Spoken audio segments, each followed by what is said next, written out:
पति का कर्जा चुकाने के लिए पत्नी ने उस कर्ज वाले के सामने अपना पूरा बदन सौंप दिया होता है और कहती है कि ब्याज समेत अपना कर्जा उतार लो, चाहे कुछ भी हो जाए, कितने भी दिन लग जाएं, मैं तुम्हारा ब्याज समेत कर्जा उतारूंगी। दरअसल दोस्तों, एक पुराना दोस्त अपनी प्रेमिका रह चुकी थी, उसकी प्रेमिका तो नहीं थी, मतलब दोस्त थी, साथ पढ़ी थी, साथ देखा करते थे एक दूसरे की नज़रों में। तो जो पुराना दोस्त, लड़का दोस्त होता है, अपनी लड़की दोस्त जो कि शादीशुदा थी उसके घर पर पहुंचता है और वह हरियाणा के फरीदाबाद के ट्रेड फेयर मेले से उसके लिए झुमके लेकर गया था। झुमके ले जाकर उसको पहनाता है और फिर उससे बोलता है कि तुम्हारा पति देखेगा तो तुम्हें देख करके घायल हो जाएगा, क्योंकि झुमकों में तुम सुंदर ही इतनी लग रही हो। अब तो दोस्तों, जो लड़की होती है वह कहती है कि मेरे पति को काम से ही फुर्सत कहीं कहाँ है और मेरा पति तो अपनी मस्ती में रहता है, उसे मुझसे कोई मतलब नहीं है। शाम को आते ही शराब में डूब जाता है और आराम से सो जाता है। अब उसके बाद जो लड़का होता है उसने इस औरत के पति को 1.5 लाख रुपए दिए थे और वह लड़का अपने 1.5 लाख रुपए की भी कहने लगता है कि तुम्हारा पति शराब पीता है, मेरे 1.5 लाख रुपए कैसे देगा, मुझे मेरे 1.5 लाख रुपए दिला दो। रही बात झुमकों की, यह तो मैं अपनी तरफ से दे रहा हूँ, लेकिन मेरे 1.5 लाख रुपए जो तुम्हारे पति ने लिए हैं उनको मैं अभी अभी चाहता हूँ, मुझे अभी अभी दे दो। अब तो दोस्तों, जैसे ये जिद पड़ने लगता है तो उसके बाद जो लड़की होती है वह मुस्कुरा कर कहती है कि अगर तुम्हारे 1.5 लाख रुपयों को और प्लस उनके ब्याज को मैं सूद समेत चुका दूं तो कैसा रहेगा। और वह लड़का जो होता है बोलता है कैसे चुकाओगी। तो लड़की उसकी तरफ एक कातिल भरी मुस्कान से हंसती है और कहती है कि कैसे चुकाओगी, वो तो तुम्हें भी पता होना चाहिए, कैसे चुकाऊंगी मैं। और फिर उसकी तरफ मुस्कुराते हुए उसी के पास लेट जाती है बेड पर और अपने तन बदन के वस्त्रों को बिल्कुल उतार देती है और कहती है कि आ जाओ, अपना ब्याज समेत पूरा कर्जा उतार लो। और उसके बाद दोस्तों, यहाँ पर किस तरह से यह कर्जा उतारा जाता है। एक इंसान की जान चली जाती है कर्जे उतारने के चक्कर में। इस तरह से कर्जे उतारने के चक्कर में पूरी कहानी आप ज़रूर देखिएगा, बहुत ही इंटरेस्टिंग है और इन चीज़ों से हमें बहुत कुछ सीखने को मिलता है। थोड़ी सावधानी मिलती है, सावधानी से रहने की सलाह मिलती है। ज़रूर देखा करें इन वीडियोज़ को, बहुत ही ज़रूरी होती हैं। नमस्कार, मैं हूँ सुदेश कुमार और तिरछीवा चैनल में आपका स्वागत है। यह घटना घटित होती है मध्य प्रदेश के मुरैना के अंदर 20 दिसंबर 2024 को चरण सिंह नाम का एक व्यक्ति अपने बेटे के जन्मदिन के लिए 19 दिसंबर को ही गांव जारा से मुरैना की तरफ निकलता है कुछ सामान वगैरह लेने के लिए और केक वगैरह लेने के लिए।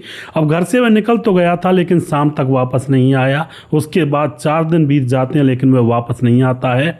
उसका फ़ोन बंद था, ना ही उससे बात हो पा रही थी। और फिर उसका छोटा भाई रामचंद्र वह थाने में जाता है और अपने भाई की गुमशुदगी की FIR दर्ज करवाता है और पुलिस को बताता है कि मुझे अपनी भाभी मीना और उसके प्रेमी संजय कुशवाहा के ऊपर शक है, उन्होंने मेरे भाई के साथ कुछ ना कुछ किया है, साहब मेरे भाई को आप ढूंढ दीजिए। अब दोस्तों, पुलिस अपनी कार्यवाही में जुट जाती है और उसके बाद 26 दिसंबर को गांव लखवा के पुरा नाम का एक गांव है, लखवा का पुरा, उसका एक निवासी होता है श्याम सुंदर। उसने थाने के अंदर फ़ोन किया, बताया कि साहब यहाँ पर पगारा डैम के अंदर एक लाश पड़ी हुई है, आप यहाँ पर आ जाइए। और उसके बाद पुलिस तुरंत वहाँ पर पहुँचती है डैम के पास। वहाँ से उस लाश को जैसे तैसे मशक्क़तों से निकलवाया जाता है और उसके बाद सबकी पहचान छोटे भाई रामचंद्र ने कर ली होती है कि साहब यह मेरा भाई है चरण सिंह, क्योंकि पुलिस ने उसको बुलाया था अभी 1-2 दिन पहले, अपने भाई की उसने गुमशुदगी की रिपोर्ट दर्ज करवाई थी। तो शिनाख्त इसकी हो जाती है, वह मरने वाला रामचंद्र ही था।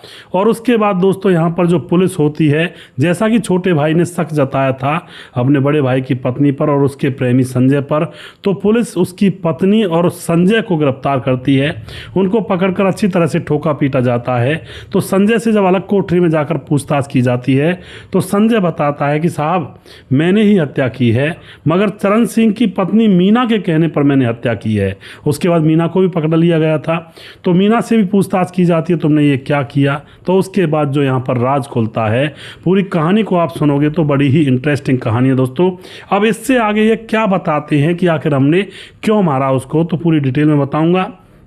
जो चरण सिंह है मरने वाला, वह चरण सिंह जो कि गांव जारा में रहा करता है, मेहनत मजदूरी करता है, अपना पेट पालता है और उसकी शादी मीना से हो चुकी है। अब जो चरण सिंह है वह गांव जारा में रहा करता है, मेहनत मजदूरी किया करता, घर वाले हैं और उसका छोटा भाई भी है। और उसकी शादी हो जाती है मीना नाम की एक महिला से, जो कि जारा के नवापुरा की रहने वाली है।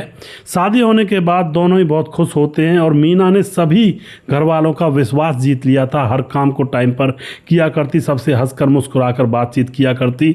और अब इनको 3 बच्चे हो जाते हैं, 2 बेटियां थी और एक इनको बेटा हो जाता है। तो भरा पूरा परिवार यह बन जाता है। कोई ऐसी परेशानी नहीं थी कि जिससे कोई आगे चलकर कोई ऐसी वैसी टेंशन हो, सब कुछ ठीक था। मगर दोस्तों अब यहाँ पर इनके परिवार को किसी की बुरी नज़र लग जाती है और फिर इनकी फैमिली में एंट्री होती है किसी तीसरे पुरुष की।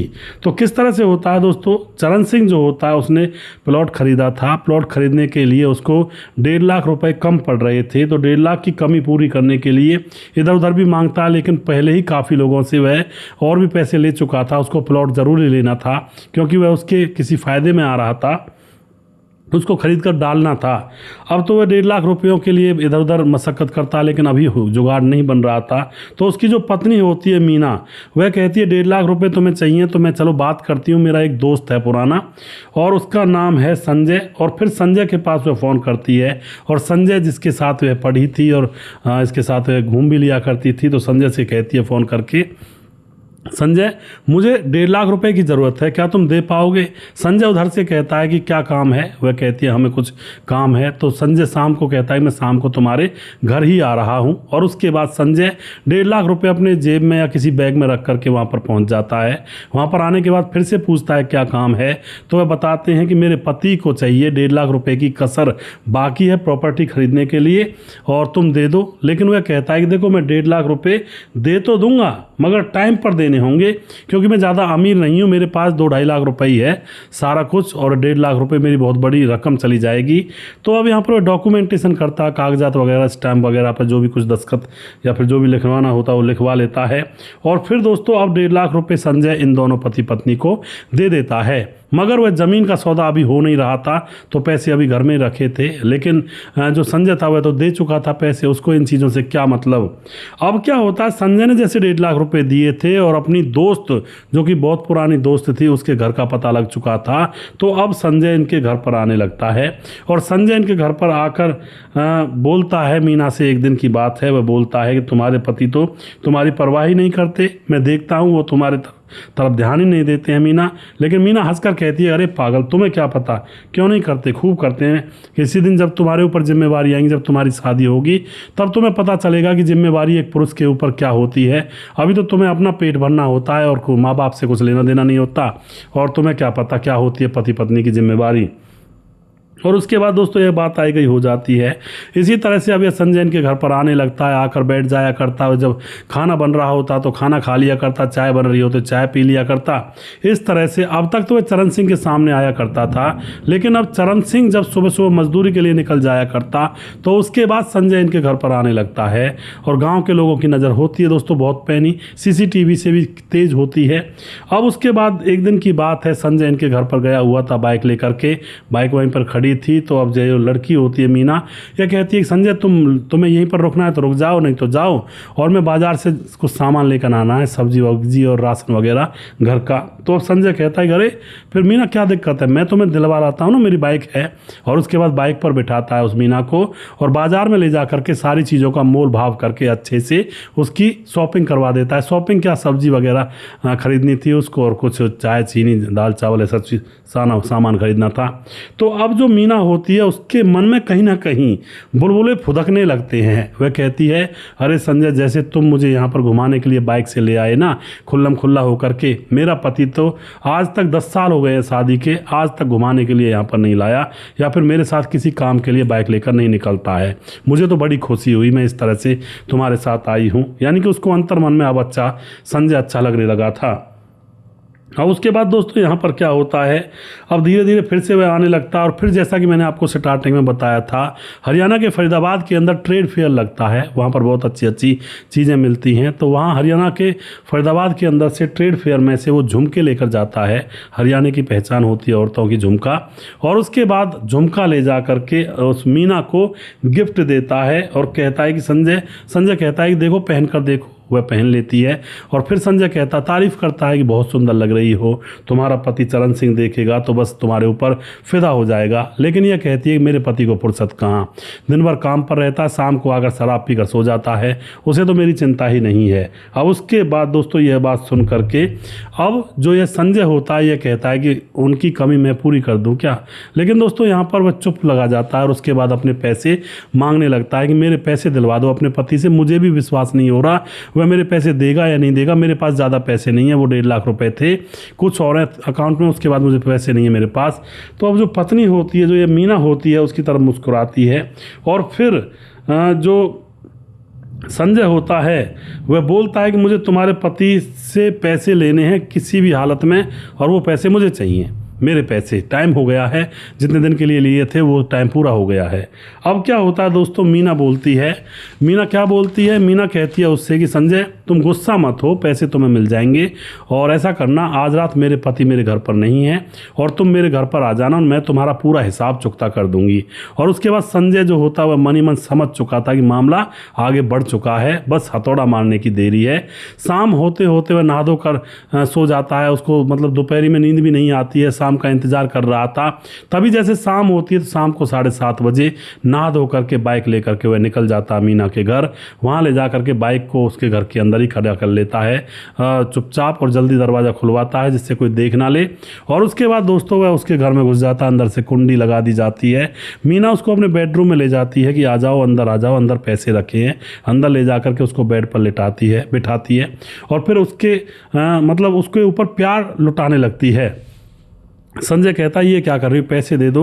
लेकिन वह कहती है पैसे भी दूंगी, ब्याज भी दूंगी, क्या तुम्हें दिखाई नहीं दे रहा, इतना बड़ा खजाना तुम्हारे ऊपर मैंने खोल रखा है। क्योंकि उसने अपने सारे कपड़े संजय के सामने उतार दिए थे और अब संजय कहाँ रोकने वाला था जनाब, वह भी वैसी जानवर की तरह उससे लिपट जाता है और उसके साथ संबंध बनाने लगता है। और फिर पूरी रात भर यहाँ पर इन दोनों के संबंध बनते हैं।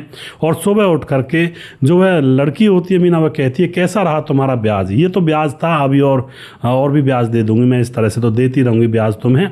और अब वह संजय जो होता है तो बहुत खुश हो जाता है कि यार यहाँ तो मजे ही मजे हैं, और जो सपना मैं बचपन से देखा करता था वो तो यहाँ पर आकर पूरा हुआ है। सुबह होती है, सुबह वह थकी हुई सो रही थी और संजय अपने घर पर चला जाता है। तभी पति आता है चरण सिंह, जो गया हुआ था रात में, आकर के देखता है सोई हुई है। उसको लगता है शायद थक गई होगी काम से, लेकिन उसको क्या पता था कौन से काम से थकी हुई लेट रही है। उसको सोने देता है, खुद चाय बना लेता है, बच्चों को पिला देता है, क्योंकि बच्चे जब प्रेमी आया था तो वह गहरी नींद में सो चुके थे, माँ उनको सुला चुकी थी।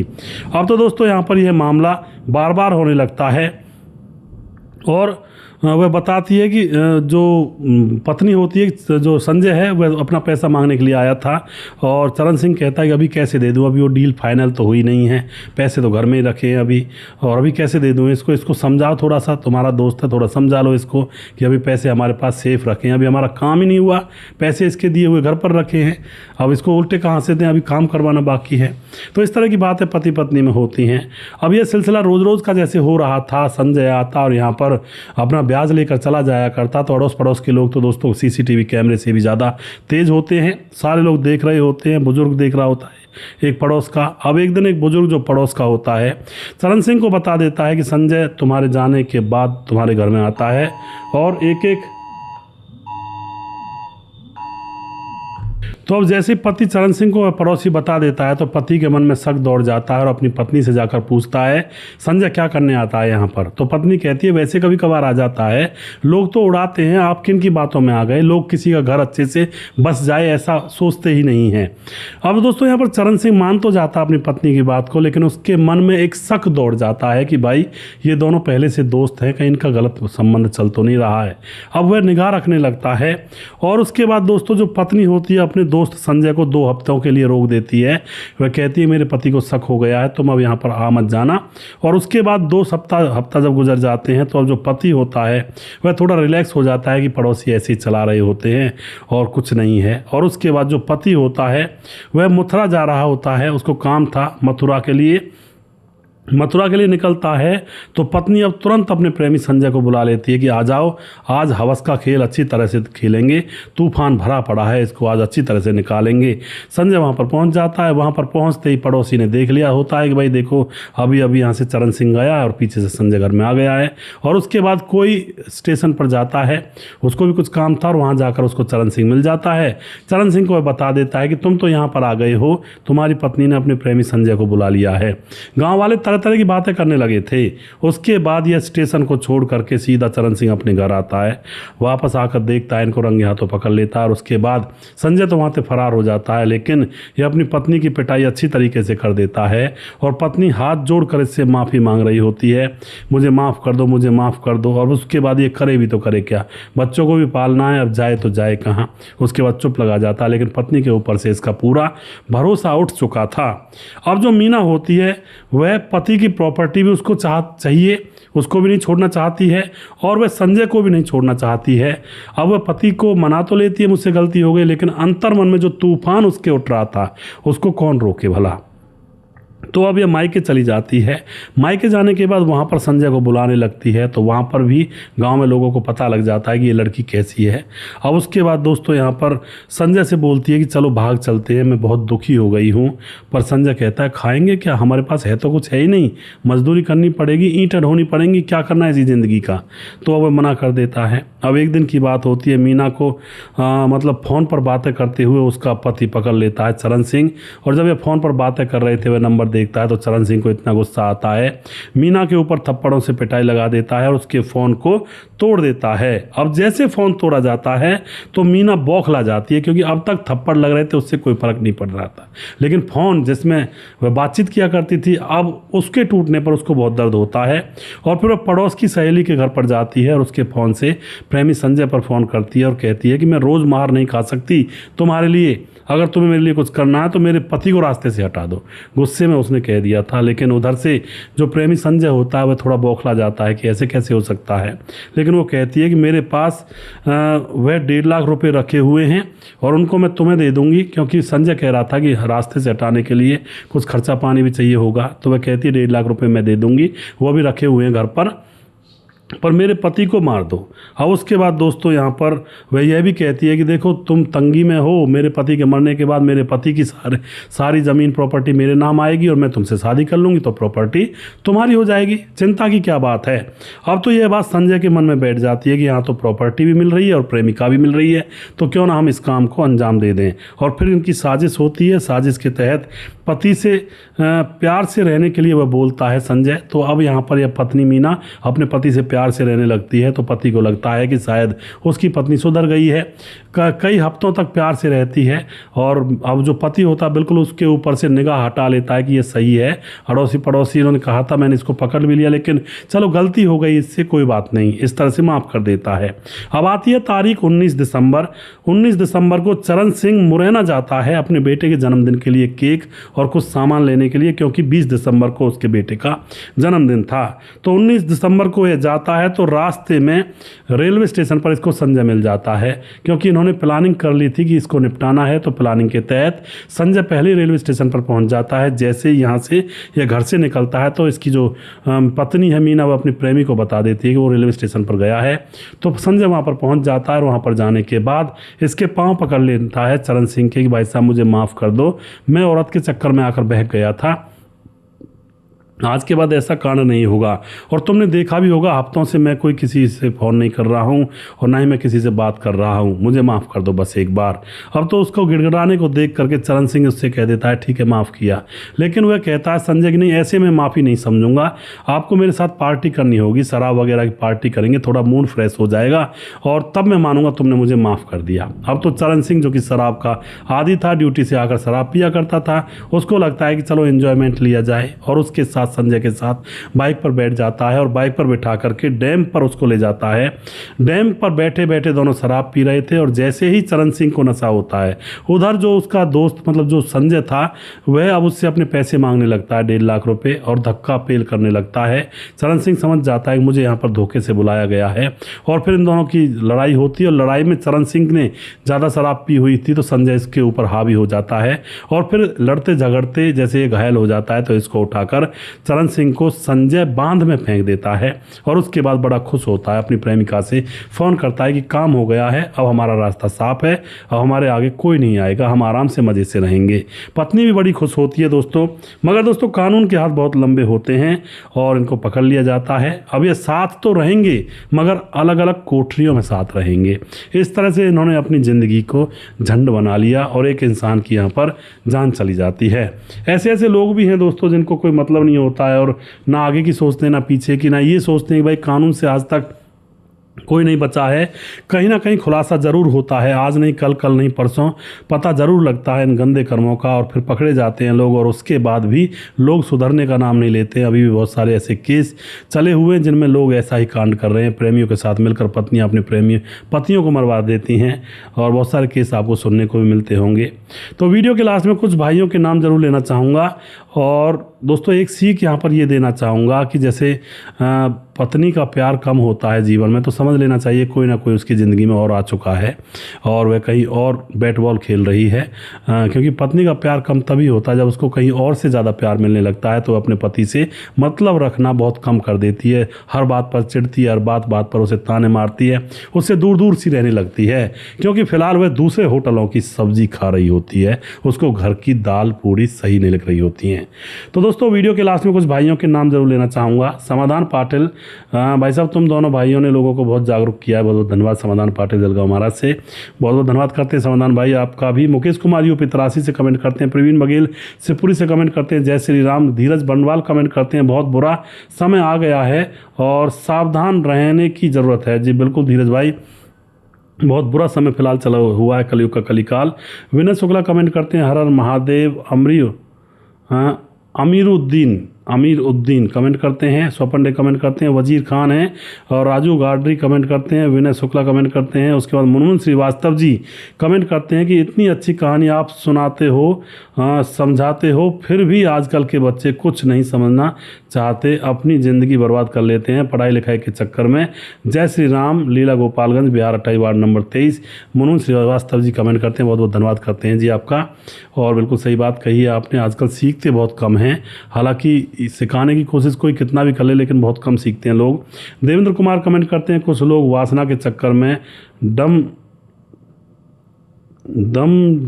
मतलब भेदभाव अपना करते हैं, कुछ ऐसा लिखा हुआ मेरी समझ नहीं आया। DAM दंड भेदभाव सब अपनाते हैं, हाँ साम दाम दंड भेदभाव सब अपनाते हैं। जी बिल्कुल जी ये बात सही होगी। और ताराचंद शर्मा कमेंट करते हैं, बहुत ही दर्दनाक घटना। जी बिल्कुल जी। स्वपन डे कमेंट करते हैं, राजू गुडारी और स्वपन डे कमेंट करते हैं। उसके बाद हमारे साथ हैं जी राम गोसाई, हमारे लगातार कमेंट करते हैं। और उसके बाद हमारे साथ सूरज DO फिजी से कमेंट करते हैं, लगातार बने रहते हैं। मोनू जैन कमेंट करते हैं। और उसके बाद हमारे साथ कमेंट करते हैं राम मोहम्मद यासीन लाहौर पाकिस्तान से, राधेश्याम शर्मा सिरसी जयपुर राजस्थान से, राजकिशोर चौरसिया महाबलेश्वर महाराज से, सूर्य प्रकाश मिश्रा जी हैं जो कि कमेंट करते हैं, मानना होगा सर जी प्यार और लालच सत्यम और कविता जी एक तरह ही होना चाहिए और इनका प्यार इज्जत और सम्मान का था, मर्यादा और लगाव इस कहानी में देखने को मिला है। रुधौली जिला अयोध्या से पत्नी का नाम शिखा मिश्रा है जी, बहुत बहुत धन्यवाद करते हैं जी। और तिरछी बात चैनल का स्वागतम है, जसराम कहते हैं, बहुत बहुत धन्यवाद करते हैं जी। हमारा भी नाम ले लीजिए, दिनेश कसुद्दीन कमेंट करते हैं, दिनेश कसुधन कमेंट करते हैं। उसके बाद हमारे साथ और भी हैं, दीपक कुमार हैं, रमन यादव हैं, भूपेंद्र कुमार हैं और बेधेली टी स्टॉल कमेंट करते हैं, ताराचंद हैं और हरिंदर गुज्जर कमेंट करते हैं, बहुत बहुत धन्यवाद करते हैं जी। और सलीसा सिटेशन कमेंट करते हैं, जाहिद खान जरकून कमेंट करते हैं। और उसके बाद हमारे साथ हैं जी भरत तिवारी कमेंट करते हैं। उसके बाद राम मोहम्मद यासीन लाहौर पाकिस्तान से और छगनदास खारडाबाद राजस्थान से। और उसके बाद हमारे साथ दुर्योधन भाई लगातार कमेंट करते हैं। और उसके बाद हमारे साथ कमेंट करते हैं सुशील चौधरी, हमें लगातार बने रहते हैं। अभी भी जिस भाई का नाम रह गया उस भाई का नाम अगले वीडियो में ज़रूर लूँगा। अगला वीडियो बहुत जल्दी फिर से लेकर आऊँगा, तब तक आप खुश रहें, सावधान रहें। जय हिंद, जय भारत।